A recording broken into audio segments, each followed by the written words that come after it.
അധിക ബിസിനസ് ഓണേഴ്സും അവരുടെ cash spend ചെയ്യുന്നത് പുതിയ ലീഡ് ജനറേറ്റ് ചെയ്യാൻ വേണ്ടിയിട്ടും പുതിയ കസ്റ്റമേഴ്സിനെ ചേസ് ചെയ്യാൻ വേണ്ടിയിട്ടുമാണ്. എന്നാൽ നിങ്ങൾക്കറിയോ, നിങ്ങളുടെ ബിസിനസ്സിലെ പ്രോഫിറ്റിൽ 80% വരുന്നത് നിങ്ങളുടെ റിപ്പീറ്റഡ് ക്ലയൻസിൽ നിന്നാണ്. ഇവിടെ നമുക്ക് ചെക്ക് ചെയ്ത് നോക്കാം എങ്ങനെയാണ് സ്മാർട്ട് ആയിട്ടുള്ള ബിസിനസ് പീപ്പിൾ അവരുടെ ബിസിനസ് ചെയ്യുന്നത്. അതിൽ ഫസ്റ്റ് വൺ ആണ് ഡെലിവർ കൺസിസ്റ്റന്റ് വാല്യൂ.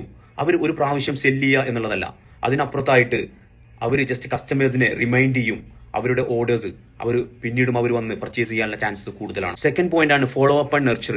നമ്മൾ നമ്മുടെ കസ്റ്റമേഴ്സിന് ഇമെയിൽ ആയിട്ടോ അല്ലെങ്കിൽ വാട്സപ്പ് ആയിട്ടോ നമ്മൾ മെസ്സേജ് ആഫ്റ്റർ പർച്ചേസിങ് നമ്മൾ മെസ്സേജ് അയക്കുകയാണെന്നുണ്ടെങ്കിൽ ഈവൻ നമ്മൾ ഒരു താങ്ക് യു മെസ്സേജ് കൊടുക്കുന്നത് പോലും നമ്മൾ ഒരു സ്റ്റഡീസ് പറയുന്നത് 60% കസ്റ്റമേഴ്സ് റിപ്പീറ്റഡ് ആയിട്ടുള്ള കസ്റ്റമേഴ്സ് ആകാനുള്ള ചാൻസസ് കൂടുതലാണ് നിങ്ങൾ അവരെ അപ്രീഷിയേറ്റ് ചെയ്യുകയാണെന്നുണ്ടെങ്കിൽ.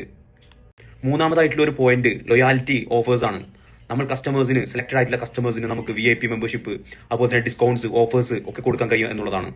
അത് നമ്മുടെ റിപ്പീറ്റഡ് ആയിട്ടുള്ള ബിസിനസ് വർദ്ധിപ്പിക്കും. നിങ്ങൾക്ക് നിങ്ങളുടെ ബിസിനസ്സിലും ഒരു സിസ്റ്റം സെറ്റപ്പ് ചെയ്യാനും നിങ്ങളുടെ ബിസിനസ് ഒരു നെക്സ്റ്റ് ലെവലിലേക്ക് സ്കെയിൽ ചെയ്യാനും താല്പര്യമുണ്ടെന്നുണ്ടെങ്കിൽ ഞാനുമായിട്ട് ഒരു ഫ്രീ കൺസൾട്ടേഷൻ നിങ്ങൾക്ക് ചെയ്യാവുന്നതാണ്.